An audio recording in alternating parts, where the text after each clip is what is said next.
and I will be presenting a speech on the Holocaust by Pope John Paul II, which was delivered in the year 2000 at Nairobi. The words of the ancient songs rise from our hearts. I have become like a broken vessel. I hear the whispering of many, terror on every side, as they scheme together against me, as they plot to take my life. But I trust in you, O Lord. I say you are my God. In this place of memories, the mind, heart, and soul feels an extreme need for silence. Silence in which to remember. Silence in which to try to make some sense of the memories which come flooding back. Silence because there are no words strong enough to deplore the terrible tragedy of the show. My own personal memories are of all that happened when the Nazis occupied Poland during the war. I remember my Jewish friends and neighbors, some of them perished while others survived. I have come to Yad Vashem to pay homage to the millions of Jewish people who, stripped of everything, especially of human dignity, were murdered in the Holocaust. More than half a century has passed, but the memories remain. Here, as at Auschwitz, and many other places in Europe, we are overcome by the echo of the heart-rending lament of so many. Men, women, and children cry out to us from the depths of the horror that they knew. How can we fail to heed their cry? No one can forgive or ignore what happened. No one can diminish the scale.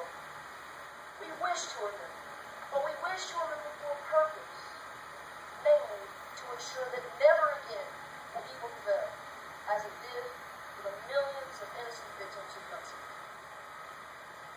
How can man have such utter contempt for man, because he had reached the point of contempt for God?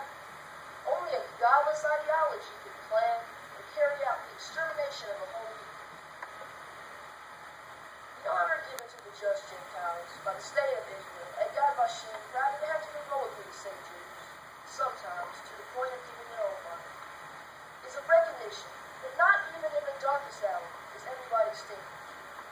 That is why the Psalms and the entire Bible, though well aware of the human capacity for evil, also proclaims that evil will not have the last words. Out of the depths of pain and sorrow, the believer's heart cries out, I trust in you, O Lord. I say you are my God. Jews and Christians share an immense spiritual patrimony, flowing from God's self-revelation. Our religious teachings and spiritual experiences demand that we overcome evil with good. We remember, but not with any desire for vengeance, or as an incentive to hatred. For us, to remember is to pray for peace and justice, and to commit ourselves to their cause. Only a world at peace, with justice for all, can avoid repeating the mistakes and terrible crimes of the past. As Bishop of Rome and successor of the Apostle Paul, I assure the Jewish people that the Catholic Church, motivated by the gospel law of truth and love, and by no political consideration, is deeply saddened by the hatred acts of persecution and displays of anti-Semitism directed against Jews by Christians at any time and any place. The Church rejects racism in any form as a denial of the image of the Creator inherent in every human being. In this place of solemn remembrance, I fervently pray that our sorrows for the tragedy which the Jewish people suffered in the 20th century will lead to a new relationship between Christians and Jews.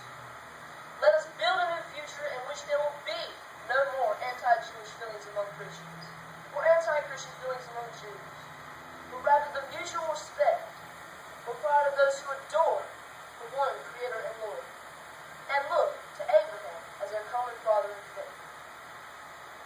The world must heed the warnings that come to us from the victims of the Holocaust and from the testimony of the survivors.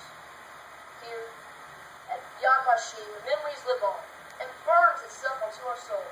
It makes us cry out. I hear the whispering of many, terror on every side. But I trust in you, O Lord. I say you are my God.